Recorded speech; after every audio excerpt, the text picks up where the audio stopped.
Well, then we're just going to jump right into it, because I hope today is going to be a very interactive session, because we all know one thing when we talk about citations and we talk about the top ones or whatever, we also understand that with that top one usually comes 2 or 3 more in the process. So we're going to be talking about that too.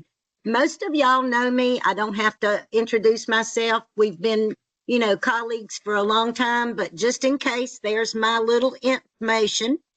Our objectives for today is to identify the top 2026 survey citations. They were quick to come out, even though the first quarter just passed, and it already shows a huge reflection on, as Alyssa mentioned, what's coming down, as changes. Explore the common causes for these deficiencies and try to see if we can implement a strategy to improve our compliance.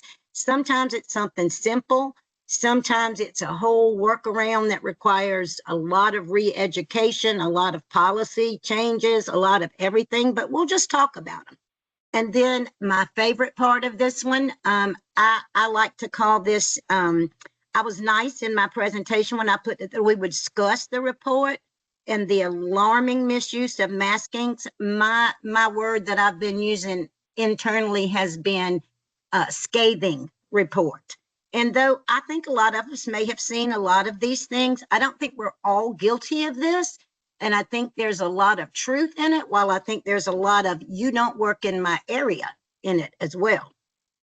Okay, so let's knock these out real quick. The top 10 survey citations thus far for this year. Number 1, and y'all, I'm just going to tell you, as an infection preventionist, this goes so many ways. It goes environmental, it goes to the kitchen, it goes to how we set up for these bingo games. It goes through everything. So it doesn't surprise me that as of right now, F880 is going to still remain our top citation. I do want to tell you that in this, with the numbers that you see behind this is just letting you know that 212 facilities thus far, this is in South Carolina, y'all, so forgive me for those who are joining outward. 26 of those 212 facilities were tagged with this as their number 1 citation. It's interesting in the fact that of those 212, there was only 106 facilities that actually went through their survey. So that 212 divides among those who had to have resurveys, who had to have their plans of correction and things like that. So while it's not a huge number, just remember that there are always revisits, there are always desk reviews, there are always everything that will cause these to show back up, okay? Number 2 is the labeling stored of drugs and biologicals. 26 facilities were tagged for that. And then this one is a biggie, F689, free of accidents, hazards, supervision, and devices. Well, okay, that's a lot of things compiled into one. Free of accidents. I want to go to work in the nursing home that can tell me they're never going to have a fall in their facility, because in my world, that doesn't exist. We can mitigate it, we can work around it, but at some point, somebody's going to fall. For those of you who don't know, I fell on Thanksgiving Day and broke my shoulder. And I'm certainly not in the nursing home. It was because I was yapping as usual, but you don't have a way to stop any accidents or all accidents that happen. F812, food procurement, storage, preparation, serve, and sanitary. Again, you see where they're grouping a lot of these together. Remember that, again, these are things that one portion of how that regulation or that F tag is written could get you to be cited in several different areas. And I'm one of these old school people that lots of times put a 0 in front of mine, but F656, developing, implementing the comprehensive care plan. 13 of our facilities were tagged for that, and God bless MDS. They have been through a lot of changes over the last 6 or 8 months. And I think the biggest tag on this one, from what I've been able to hear from my peers around the state, is it not being updated accordingly. And that's tough because, you know, things happen one day, survey may show up the next, and you haven't had a really enough time to get these updated. But that seems to be another huge focus this year so far. F600, free from abuse and neglect. 12 of our facilities were cited for that. Free from medication errors, and that's anything that shows up 5% or more. And that, remember, again, 12 facilities. Remember, again, that's for, like, I think of it in my world, how I used to live was when somebody was out and I didn't meet the time frame that I either I gave them their meds too early before they had to go out for an appointment, or I wasn't able to give that medicine, but I forgot to mark on there that they were out of the facility, and so my time was off. So even little details of this can get you to get tagged for the medication error. It's not something like I gave somebody Coumadin and they were supposed to get an aspirin. It's not that huge of a thing, but it could be timing. It could be that we didn't write, that the patient refused. It's all kinds of things. It all comes back to, if you didn't document it, it didn't happen.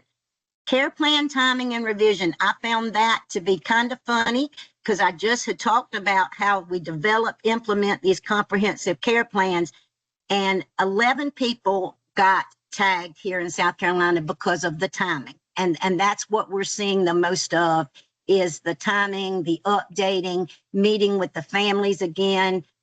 One of the huge things that I heard from several people were the people that have, and I think Patricia and I talked about this the last time, people that have outside people coming in, like hospice, or some of these people that may go to PACE in your programs and things like that.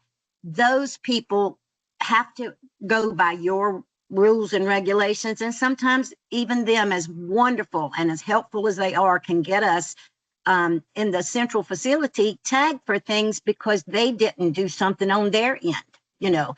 So it makes a difference how we work with our contracted people. And then 11 people for quality of care. It wasn't a lot of specifics on what they found on these 11. Again, 684 can go through a number of different things. It might have been, you know, the housekeeper. It might have been the laundry. It could have been anything that caused a tag that someone on there didn't like. And I think that's another thing. As much as I love and respect our surveyors, and I want you to remember, here in South Carolina, a lot of them are still contracted surveyors from different states. We all have our own opinions of things. And a lot of times what a surveyor may see as a lack in something is not necessarily what you and I may see. You know, there's a lot of own opinions that come in with a survey. And I say this because I have been one of those people in my world that I will try to explain something or challenge it if it's not what I'm used to. Or can you tell me why we got cited for that?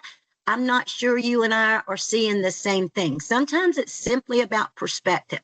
So do not be afraid to challenge a citation if you feel like you can justify it. And then, of course, even though we're only 3 months in, we talked about this. God bless y'all. Y'all had to listen to me talk about this last time about the respiratory things that were coming along. It's grouped together: respiratory, tracheostomy care, and suctioning. But this was huge. To hit the top 10 in the first 3 months after this came on board mid-January was huge. So what does that mean they found? They meant that signs were not up where they were supposed to be. Oxygen in use signs, or a lot of them were stored containers that were being waited to be picked back up and refilled from our vendors. You know, it's a biggie because our surveyors have been told to really focus on this, and for it to move into the top 10 in the first 3 months was pretty defining for me, which means the surveyors are taking this very, very seriously. Okay, let's keep moving, and then we'll come back and talk about these.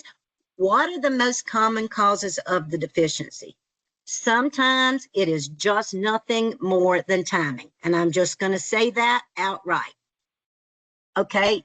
Our people, our researchers, when I say our governments, our private entities, they tag, most of this came from, for those of you who are familiar, Joint Commission keeps a really good list of what they think or they find in the facilities that they go. Not all of us are Joint Commission certified, but they report all these back to CMS, and CMS puts a lot of value sometime on this. So their number one thing was staffing challenges. We all know that we've been through, we got to have a minimum staff. We don't have to have a minimum staff. We've got to work on this. We've got to work on this. I am excited to say that staffing did fall. The challenges of staffing fell 4.83% in the last quarter. So we are getting back to more stabilized staff. I don't know if your facility's been able to recognize that yet or not. We're using less agency, which where I come from saves us a ton of money. It also, puts that patient back in their own home environment, somebody they know. So I'm happy to know that we are making some progress there. COVID is over. We're striving forward. So do we have an insufficient number of staff to meet our needs? Were there gaps in their training and clinical competencies? I think if we all were honest, we would say that we all fall short in that. Somebody brought in a new piece of equipment came in. Our supplier over in SPD had to bring out a new brand of something that we're not used to seeing, but it was what's available. That we all are going to fall short.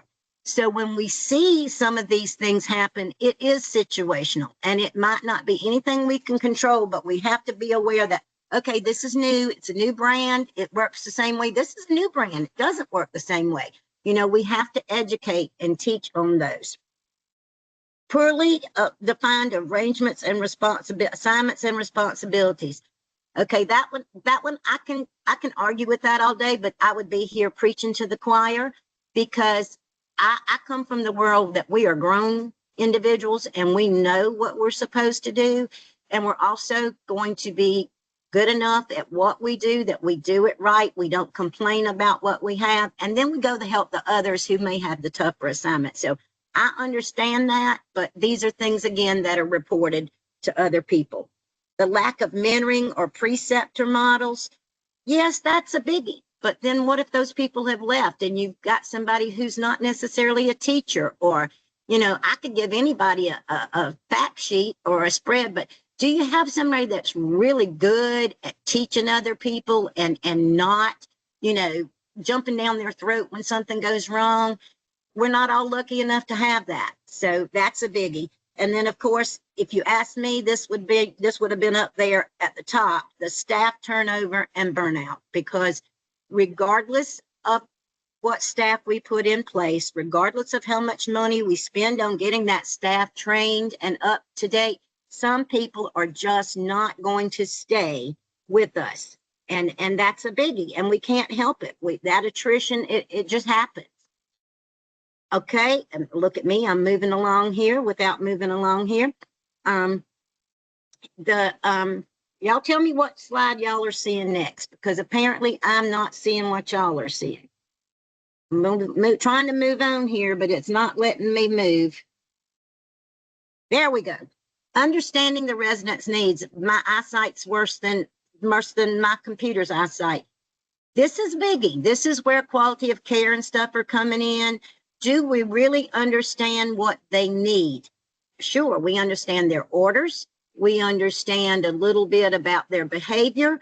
We understand a lot of different things, but they're asking us to really understand the psychology of what's behind. Some of these people couldn't tell us what they wanted. They have different ways of showing it. So it's always going to be something that we see. And of course, they can only tag us on things that they can say we didn't understand. So that's where we have the incomplete care plan or the outdated care plan. The lack of documentation preferences on psychosocial needs, that's where they get into this trauma evaluated or trauma associated care. Some of our stories are never told. some of the things that we don't ever see or don't ever know go on with these people as they age and as different things happen with them. Poor understanding of the behavioral causes. That's my favorite time to say, are they really just in pain and they don't know how else to respond? You know, what are we looking at that could help understand this?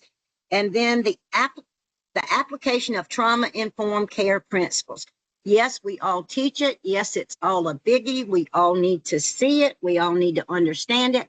But what if we don't know? What if that family member, that resident has outlived their family and they don't remember the truth of the story because it's in their head? How are we ever going to know what really transpired in that person's life? So I guess we're supposed to be mind readers at the time, and y'all forgive me for saying that, but we can only respond sometime to what we can see. And then, of course, this is me. This comes back to me being the biggie. You're going to get tagged on this for a lot of reasons. It's going to stay the #1 citation in my mind for a lot of reasons. And sometimes it goes back to just the simple process of washing our hands and changing our gloves when we need to. It comes back to, did we forget? Did we get out of practice? Or are we just that rushed? And that's one thing we cannot afford to be. Break down in the core practices, hand hygiene, PPE use. My little slide here, the 4 minutes of the 4 moments of hand hygiene. I love this little side. When you're doing this, when you're doing that, you know, do this, stop a minute for this. Now do this again. You know, sometimes we do fall short on that because we're already in the process of doing something and we forget that those gloves need to be changed or whatever. Effective, inadequate surveillance and response. That's been a biggie because if you can't show them that your IP in your facility is making rounds, is documenting, is educating on the spot, they're going to be looking at that and seeing what has actually gone on. Show me how well you've seen them wearing gloves. And this goes to everybody again. This is not just your internal staff. They're looking at the physicians, the NPs, the visitors that come in. They're looking at a little bit of everybody. So as an IP, I used to go around on different days when we had like a church group or something come in to do a singing or something, because you've got to include them in saying that you saw this person wash their hands before they went over to love on Miss Douglas or whatever the case may be. They want to see that you're looking at a little bit of everybody. And then the effectiveness of your staff education and their competencies. Are they up to date? Did something change? Again, double tags for a lot of things if they find it on more than one area. Non-compliance with isolation or cohorting processes. Okay, we're not in the COVID era anymore, but if we learn anything about that or from that, we learned 2 things. One that I think was very positive as an infection preventionist, we learned to put like groups together. If this person had COVID, we put that one with it. If this person had this, we put that one with it. We tried to not isolate any more than we could. Once we opened our facilities back up to visitation, we tried to educate as much as we could. We tried to cohort, like I said, those together. Well, sometimes Miss Douglas and Miss Percy over here just aren't going to get along whether you put them together or not. Or Miss Douglas is going to go back to her room because she remembers where her room was on most hours, and it is hard. But I think the main thing on this one that we saw and why we got cited quite as many times as we did, again, the #1 citation, is because we messed up some kind of way. We didn't comply with the biggie that came out last year, enhanced barrier precautions. That still remains a huge thing for us because remember, enhanced barrier precautions are supposed to free our residents up so much more because we're only going to use things when we're doing direct care. But I think we're still struggling with that from the facilities that I talk to, from the things that I hear. We're really still having a problem with a full isolation for, say, I just assume put this person on isolation for contact and not have to worry about all this enhanced barrier thing. We're not going to be able to get by with that anymore.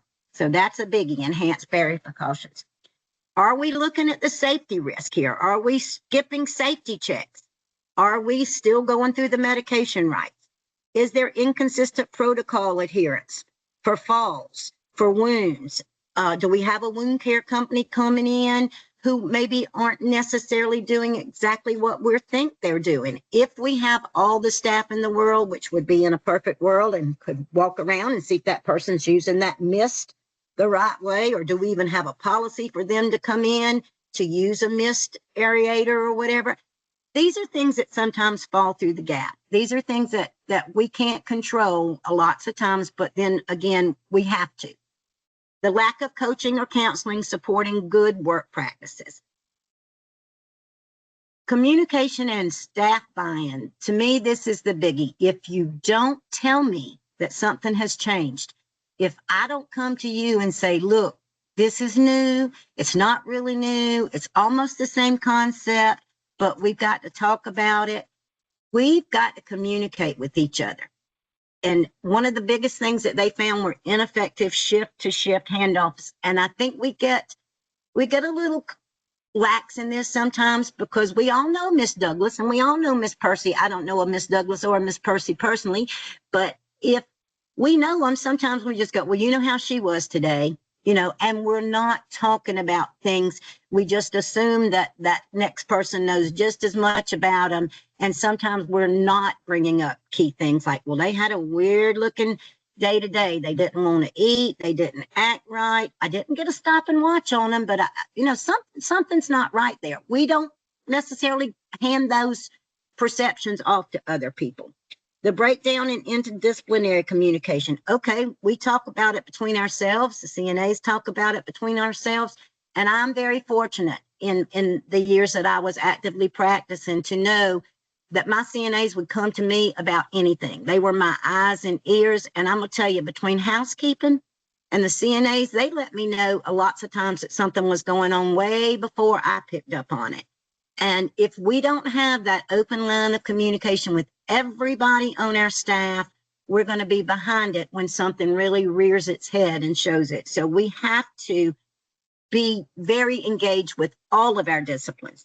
Failure to escalate concerns in a timely manner. Let me tell you, if we don't talk among ourselves, if we don't communicate with each other, if you don't feel comfortable enough coming to me and say, well, Jewel, I saw Miss Jones doing so-and-so today. That's something different I've never seen. And you just pass it off, or I've put up a barrier some kind of way that you don't feel like you can come and tell me, then again, something's going to happen. We're going to have to be a family inside of our facilities. Missed opportunities for team problems. I am a huge person who believes in huddles on the bed, at the bedside, huddles at wherever. I am a huge person, even though I've never been in a role other than, the 3 roles that I had when I was in my facility. Walking rounds saved us so much time. We did a walking round at least weekly. And if we could get the patients or their families to go ahead and say something in that arena so that it didn't come back as a complaint or it didn't come back as an observation, they would go ahead and tell us then as they saw us, or I'm like, you know what? Our social worker's here. I'm going to let her come in and let's talk about this together. If we could pull people in and solve the problem before it escalated, it was a wonderful thing. And that's one of those Jules gems that I believed in the huddles. I believed in the walking rounds. I believe they really make a difference. Building relationship, engaging with staff, families, and visitors. To me, this is the same thing that I just talked about. Yes, we invite them to care plan. Yes, we see them. But if they don't see us and they only see us in a formal meeting, then we've missed that ball. We need to be out there where they can see us, where our janitor or our housekeeping environmental aide can walk up and say, Jewel, I don't like this. Somebody put this back over here and it's not even supposed to be here. You see, that's not over that's in the dirty side, not the clean side. If we don't address those things when they happen, I can promise you when the surveyor's going to come in, that'll be the day they see it. And we didn't. But minimal involvement of the residents and families in care decisions. I would hope that we've gotten past a lot of that. I believe resident council helps a lot. But y'all, it's just like everything else in our life. The people that participate in these are usually not the ones that's going to come back and complain. It's getting the others involved and handling it before it gets to that part. The staff perception of lack of support or recognition. Again, if we don't work as a family and have an open line of communication with each other, regardless of what our role is, then we're behind the 8 ball. Limited mechanics for feedback, or mechanisms, I should say, for feedback and two-way communication. As y'all all know, y'all know me long enough to know that I am a talker, but I am also a listener. And if somebody comes to me, whether I find true value in what they told me, the fact that I listened to them and I let them tell me is going to bring them back to me. And one of these days, it's not going to be a whine. It's not going to be, oh, I'm mad because I got this assignment. One day it's going to be something real. So we've got to keep it open and not disregard the feelings of the others. Okay, well, I don't know why I did that or how I did that, but we'll just keep going. The strategies for compliance. Okay, again, in a perfect world, we could do this. Start small. I stole this slide. I'm just going to tell you, I stole this slide from Alyssa because she always taught us in every presentation that she's done, don't try to eat the elephant all at one time. Start small and then really celebrate when something, even if it's small, happens. You know, we can't fix everything at one time. So just pick something out that you want to work on. And when it works or when it doesn't work and you have to drop back and punt and bring it back up again in a different way, it's okay. But don't get overwhelmed with trying to fix everything at one time. A lot of times we find that people are operating out of their scope and standards of practice. I, for one, would probably be someone that would say that. We have people who, if they came to me and told me something, I could put it down as fact because they watched their residents that well. But did they move out of the scope of their practice? No, because we had a good enough relationship that they came and said, Jewel, I didn't do anything about this other than crank up the bed a little bit, but I think you better come look at this. Again, if a surveyor is in there and they see somebody doing something that is out of their scope of practice, so make sure while we all know what our own limitations are, they feel free enough to come tell you, okay? Communicate the risk areas and invite solutions. This is, again, where walking rounds, huddles, you cannot get enough of this. Strengthen your communication systems, okay? I'm a huge fan of stop and watch.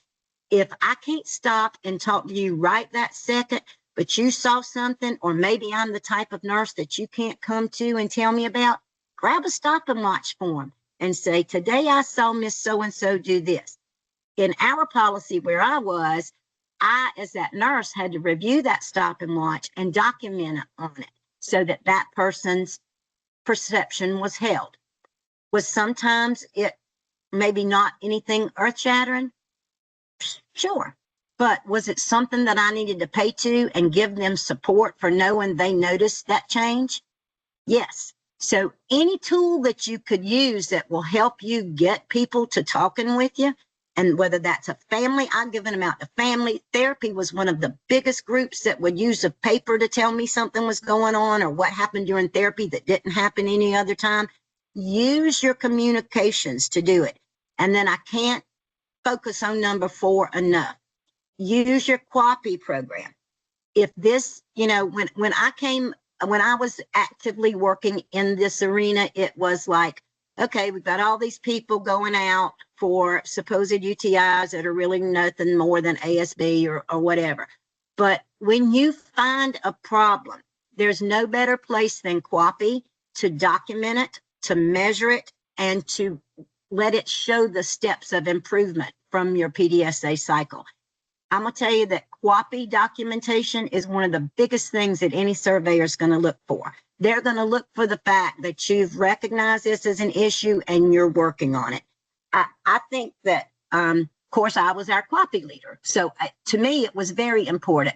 But when we had a QAPI meeting and our medical director was sitting there and everybody was sitting there, ideas came out that just my little nurse brain couldn't think of.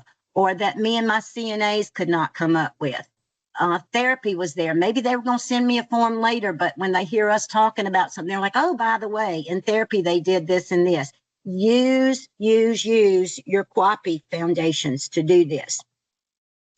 Putting them into action, build team commitment to scope and standards of practice. Again, I'm not going to go back and say, make sure everybody's working within their scope. If you've got a good team, they know how to do it. Communicate risk areas and invite solutions. Again, huddles. Strengthen your communication system. Again, be open, listen. They have important things to say. Just because it's written on a piece of paper doesn't mean it's not real. Again, use your QAPI. I can't say that again. And this is from the Joint Commission. Again, the best practices for the leadership of us. Conduct regular spot checks, audits, and training refreshers. Don't just assume another person's handling that. Look for their reports. Put it in the QAPI meetings. Implement staff mentoring and competency development programs. Strengthen your supervisor oversight and accountability tracking. I'm not going to laugh, but, lots of times we don't have a true supervisor. We may have a shift leader. We may have the nurse that has the most experience, or we may have someone in the building that particular time. But sometimes that supervisor is also doing 95 other things. So again, share the wealth. Build a culture of transparency and engagement. Facilitate structured interdisciplinary collaboration, and enhance the care plan process with resident and family output. Even though this came from Joint Commission, again, I'm giving credit to Alyssa for this slide because it's one of hers that I've stolen and used on several presentations. So I love this one. So to Alyssa for giving me this nice little pie chart. Okay, I want to stop right here before we go into this, and I want to open up to anybody that has any questions about the top 10 citations and things that we've used in our own facilities. And then we're going to jump into what I call this scathing report from OIG. So just take yourself off mute and jump in if you have something to say before we move into this. Jewel, the occurrences in one tag could have been a facility could have had more than one tag for, let's say, infection prevention and then respiratory. When those totals, or did you pick one or the other? It was one or the other, and I didn't pick it. This has come straight from the CMS top citations, but I think that's why I remind people that maybe they got that respiratory citation, but then they also got an infection control citation. Then they got somebody didn't change their gloves citation. They got several things, and they all pretty much got a quality of care, but I just picked one or the other for that. Thank you.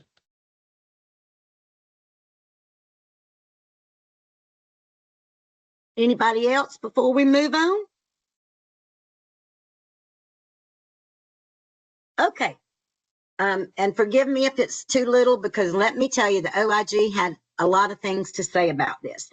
CMS told us in early March that they were actively reviewing federal rules on antipsychotic use and residents in nursing homes, aiming to support the appropriate use, et cetera, et cetera. I remember Alyssa and I had a conversation on one of our team meetings about this internally about, well, this has been going on for 12 years. And in my mind, I was wondering, how is this going to work? We both thought, okay, what are we going to do? What are we talking about? I had no idea that this is the full scope of what we were going to find. I was thinking they were going to go in and make some more recommendations, or maybe I had no idea they were going in looking at some of the things that they did. I knew, like everybody else, that in March they were coming, but I did not think, because we were told, was it being reported accurately? Is it what people were saying? Were we doing trauma-informed care? Were we documented? Have we done gradual dose reductions? I was thinking all the things that I thought we had done for the last 12 years. But boy, did they find that we weren't doing good jobs on what they thought we should be doing at all. A review of the nursing home interactions from the OIG found widespread misuse, and these are directly from the report, y'all. Widespread misuse of antipsychotic drugs, especially among residents with dementia. Okay? as well as efforts to mask the misdiagnosis of schizophrenia. And if y'all remember, we kind of talked about that last month too, which helped nursing homes avoid citations. It got down and dirty after that, y'all. They talked about some of our 5-star facilities who had nurses adding diagnoses. I can tell you as a nurse, I never added as a diagnosis. I'm sure there are people that do, or I know that on admission sometime somebody's on an antipsychotic, and I remember our admission nurse going, they better give us a reason for that. We don't have we don't have a diagnosis code that fits that. Did we tweak a little bit of that stuff sometime? Yeah. Or did we say, well, bring them on and we'll add that and we'll care plan it and see. But y'all, some of the things that they found really horrified me. I'm just going to be honest. They sampled surveys from 40 nursing homes all across the nation, and that's a low sample site, but still what they saw in these 40 was scathing. And they assessed the compliance related to the antipsychotic drugs, drew their conclusions, and they separated it out in 2 things. What put residents at risk and what was masking a diagnosis. That alone, when I read this report, scared me to death, because if you found enough that you have to give me 2 layers of education about it, then there's a problem. OIG found antipsychotic use within the nurse homes suggest that, and I did highlight these numbers, these letters or words, whatever. These medications were often used to control resident behavior without first attempting non-drug interventions. They were done for staff convenience and avoiding some of the FDA warning labels about increased risk of death on some of these meds.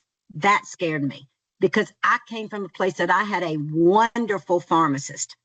And when they came by and looked at how this might interact with something else, or why in the world did he choose this or she choose this, or is that what they gave him in the hospital? Can we just, I was not used to that. I was not used to finding that we had something on somebody's chart that had an increased risk of death, and we didn't, talk about it ahead of time or change it.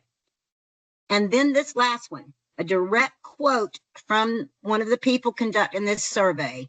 Staff admitted that they sometimes relied on these antipsychotics or on them to manage workloads by sedating their residents. Again, y'all can see why I thought this was scathing, because have we all given medication sometime? Sure we have. If there's a PR in there, but did we check and see if they were in pain? Did something happen with it? It just is frightening to me that a group came in and found this, okay? The first OIG residents OIG brief took a look into what put the residents at risk.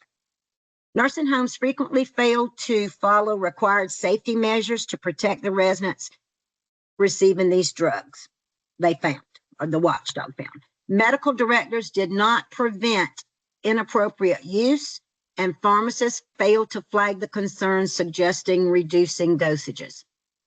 Examples, these were the direct examples that were found in this OIG report. A dementia resident being given antipsychotics because she played with baby dolls. Y'all, where I came from, I gave people baby dolls or little stuffed animals if they were fidgety and wanting to roll away in their chair. I was shocked, okay? Other residents getting these medications for similar non-harmful behaviors because they didn't want to get out of bed that day, expressing frustration, or repeatedly asking for help. Again, that goes back to, okay, I'm not meeting your needs, so therefore I'm just going to pull out your PRN antipsychotic and give it to you. No, we can't do that, guys. In some cases, facilities acknowledge that the behaviors did not pose any risk, even giving antipsychotic drugs to calm the residents, and they knew better, but they still administered the drug. Surveyors also found some nursing homes used antipsychotic drugs as a chemical restraint. For those of you that have been around this business a long time, we fought physical restraints in the thing of side rails and safety forever. And now we're fighting, and have been for the last 10 years, chemical restraints, the drugs. Also, many times facilities fail to monitor residents for the side effects, such as the high blood pressure and the interactions with other meds, sometimes defying physician's orders. Okay, so who does that fall on? Did my physician lack the fact that since he or she wrote for this drug that this person's pressure could go up? Did we monitor their blood pressure? Did we do vitals more often? I mean, you know, this is some shared responsibility if they were finding these things, not just on the person that gave the drug. The second part of the brief talked about the cover up or the inappropriate use.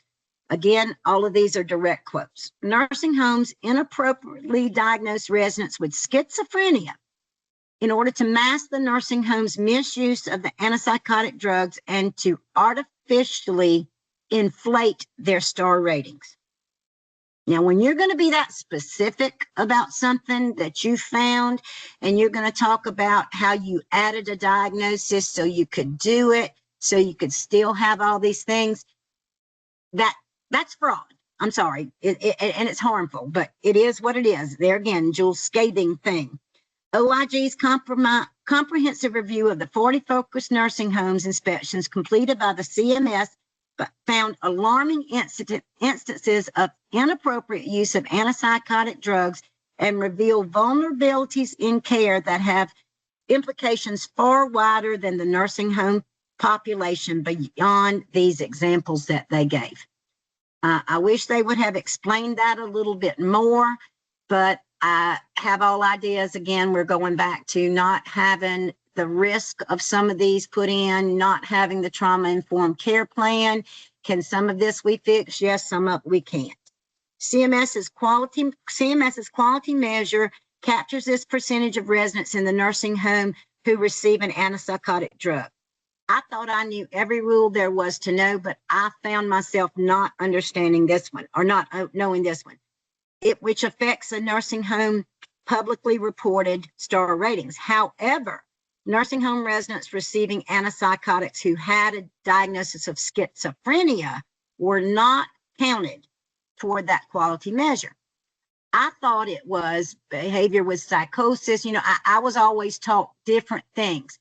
I don't know that I ever saw, and if I have, I don't know, but I didn't know that if you put schizophrenia on somebody, then you weren't counted. And that's how these numbers didn't get counted against some of the people. I knew that we had to have them fall within certain guidelines, but I certainly didn't know that just putting schizophrenia on it would keep me from having to have it counted. The OIG review alleges nursing homes frequently misdiagnose residents with schizophrenia to not only avoid getting cited, but also to inflate their quality rating. They ended up justifying inappropriate use of antipsychotic drugs, allowing the nursing homes to bypass the very safeguard intended to protect these residents. These efforts were deliberate, the OIG rated. Well, they were, if this is what happened. Nursing homes developed protocols to ensure that residents given antipsychotic drugs accompanying schizophrenia had accompanying schizophrenia diagnosis, noted the brief. Remember, y'all, we're only talking about 40 people, 40 nursing homes that they went in and looked. So unless they went in with 40 across the nation that really had bad practices, you can imagine what might be happening out there, right? In some cases, staff described electronic health record alerts that would generally identify prescribed an antipsychotic drug without a schizophrenia diagnosis, which prompted the nurse to add a diagnosis. I can honestly say I've never done that in my life. And it would have taken, I'm a nurse. I'm not a physician. I cannot diagnose anything. And to know that a nurse did this because their EMR told them scares me as a nurse. I'm just telling you. In other cases, staff printed lists of residents' names and then told the clinicians to add these schizophrenia diagnoses to the medical records. Have I done something like that? Yes. and not schizophrenia or whatever, but I've had a list of drugs come up on maybe a new admission and go, I don't really have a diagnosis code for this. Do you know this person's history? You know, is there something that we can have, or do we need to taper off this drug, whatever? You know, I talk with it through my physicians, but I sure didn't ever feel comfortable enough going up to one of them and saying, hey, how about give me a diagnosis of something so I can give this medicine? I mean, it still alarms me. In the end, the inappropriate schizophrenia diagnosis led to unmet residents' needs, with some receiving little or no evaluation, and the dementia patients treated incorrectly, missing appropriate and non-drug care. OIG is now recommending that CMS strengthen efforts to prevent nursing homes from inappropriately diagnosing residents with schizophrenia. And this is out right now in the I can't think of the name of the program that I'm trying to call, but they are definitely looking to add in schizophrenia where they had been deleted before, just to see how far in the numbers these come up. CMS, and this is what they said, CMS needs to go beyond the updated surveyor guidance and push for referrals on clinicians and to your state boards. OIG said that needs to expand enforcement through stronger CMPs. Okay, you can charge me more money, but you better teach me first. Higher fines or faster escalation to serious sanctions like defined payment on new admissions. CMS should also enhance its audits of schizophrenia reporting and making public's future, adding them to the list that originally exceeded them. I think that's a wonderful idea. When will we see this happen? Like I said, it's in the works now. We were already warned that they were really taking a look at this after this report, but what do we see? And then I just thought this was important because we have some people that have been in this business a long time. Some are individual people, some are group leaders. But let's take a look before we talk about what we think about this, because y'all certainly heard what Jewel thinks about it. Jody Edgar, Vice President of Health at Leading Age, the association. Most of y'all know what Leading Age is, but I'm going to leave this out there for y'all. So when you get these slides, you can go back to who said what. Jody said, antipsychotics should never be used as a chemical restraint, and false diagnosis should never be applied to justify inappropriate use of a medication. I think all of us in our sane minds would agree with that. These issues should be identified and promptly corrected at the individual level and addressed at the systems level to prevent future occurrences of such practices. Again, I think all of us would agree with that. CMS must focus policies, practices, and metrics on better distinguishing between appropriate and inappropriate use of antipsychotic medications, and then target resources to stop their practice. In a practical world, all of that makes perfectly good sense. But does that mean we're going to have to find a whole nother commission of people to come out and do this? And then the people at ACHA in Cal said that they already are working with this. Let's see, what was their exact words in here? I think I put it in quotes. We have seen to remarkable results from initiatives to reduce the unnecessary use of antipsychotics. I think all of us that have been in the business in the last 12 years have seen this. We've cut out a lot of this, but apparently we didn't do a good job or a lot of it. However, nursing home residents have complex needs which complicate clinical decisions. Again, all of us could agree to that. Nursing homes work collaboratively with residents, their families, and medical providers to understand and meet the unique needs of every resident. Again, very appropriate. Antipsychotic medications are sometimes deemed necessary and beneficial to certain residents based on their clinical condition and shared decision-making with the resident and their medical provider. Notice family didn't get caught in this particular quote, said Holly Harmon, the Senior Vice President of Quality Regulatory and Clinical Services at ACHA. Again, these are all what I call talking points that came out as good things from the people in these agencies. But did we ever get around to really or is somebody taking a really good look into what they actually found instead of what we should be doing? Because I hope they did, but did they really?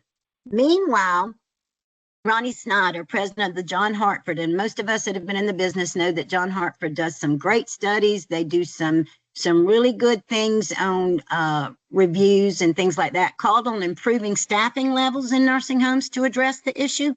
Okay, I agree we need more people. I agree we need educated people. And I agree that we have to teach people about these drugs, because some people, if it's on their pill pack and it's told to give at X amount of time, they might, or if another nurse tells them that, well, you know, if she starts acting like this to you, just pull out one of the PRMs. And, you know, we have to work on that communication. We have to know our residents. We have to know what's different before we pull out these meds. And continue to say, for older adults living with dementia who may respond differently to the medication, this requires a workforce trained to provide specialized care that prioritizes non-pharmacological approaches as recommended by national practice guidelines. Systemically improving long-term care takes investment in staffing, training, and oversight.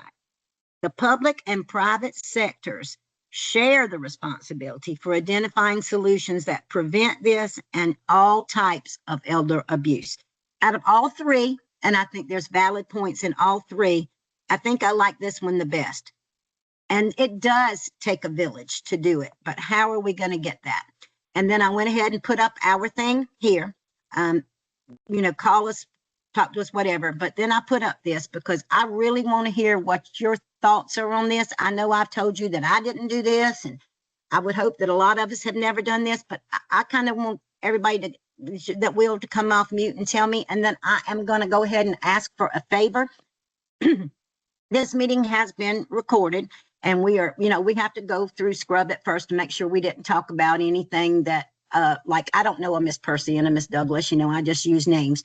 But I'm having a difficult time sometimes getting out to everybody who participated. So I want y'all to please, at some point in the next couple of days, if y'all will just email me directly, jcoleman@constellationqh.org. So I will have a list of my own so that I can, you know, once something comes that I know you got it and I wasn't just relying on it, or it wasn't just y'all having to come to the YouTube channel. But all right, I'm going to hush, and y'all, I want to hear about what y'all think. If I'm being too harsh in thinking that this was a scathing report.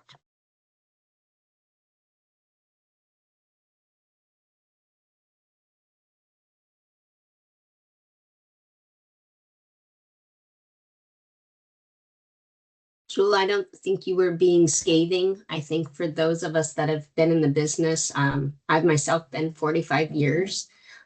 We've made, as you've mentioned, dramatic improvement, and I don't think we disagree with the thoughts on the utilization. I think, but where one of your slides talked about the systems and the processes and the policies. You're comparing it to where there is a doctor on site every day helping and assisting and evaluating and looking at meds. We're not that environment. Our nurses aren't trained that acute kind of piece. Claims access, we don't have claims access, and claims access is also old, outdated. We have difficulty getting transfer packets and hospital history packets to the nursing home, no less previous medical health history. So, you know, in theory, this is great, and I think we're all working as best as we can towards it. But to put out a report that says there's still so much misuse and we're mistreating residents, it's just heartening to those of us that have been in the business for so long.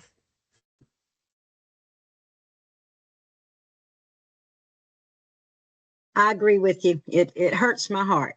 Keep going, y'all. I want to hear your thoughts. I know I've talked you to death, but I want to hear if everybody else thinks that this is just, you know, can you beat us down any more than you have when we've tried so hard, and we are still trying so hard, but we are a different entity. Nursing homes are different than acute care.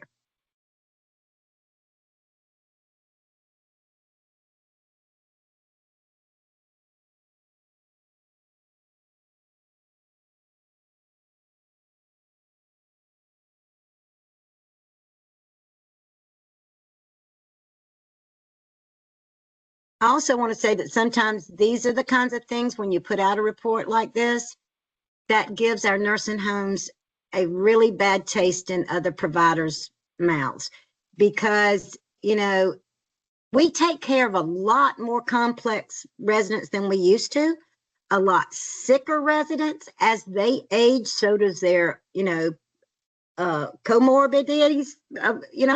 This is a hard group of people to manage. And I think sometimes that we get the short end of the stick because we don't just keep them for 10 days and we keep them for the rest of their life. And life changes. Their immunity changes, their infection control needs change. I mean, sometimes things like this really frighten me for our work, because are you really giving us a fair shake, us being the long-term care facilities?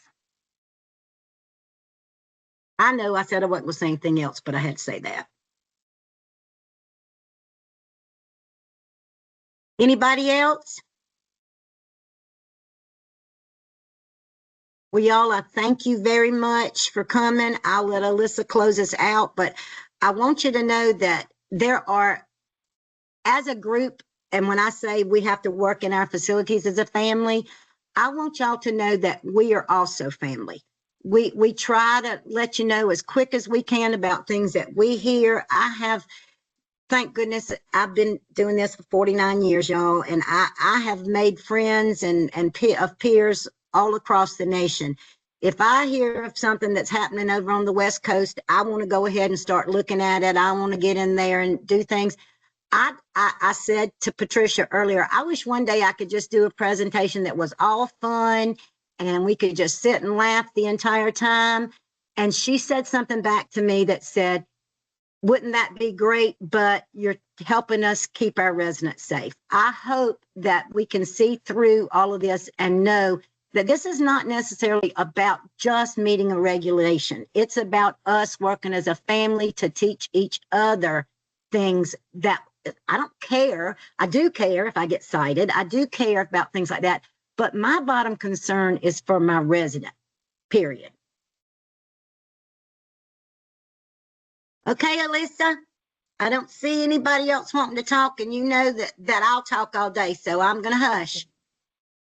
Well, Joy, I so appreciate you sharing this information, and I agree with you. The reports can be disheartening, but if we remember that there is a wide variation that exists in what happens in the services that we deliver, and there's always opportunities on how we can tweak, modify, and put our heads together to advocate for what we know is a really important duty and privilege to care for our communities. All of us are in this service for the right reason. So lots of information, and my brain is already working on how we can start changing this together. Welcome you to share any ideas, suggestions, comments that you have that we can bring to the group as a whole, and keep promoting those important quality initiatives and driving our work forward for the important industry that we have. Thank you, everybody. Happy day after tax day, and let's keep going into another amazing year. Bye, everybody. Stay safe. Thank you so much. Always know you can reach out to me directly if you want to fuss. I'm a good listener as well as a better talker. Thank you.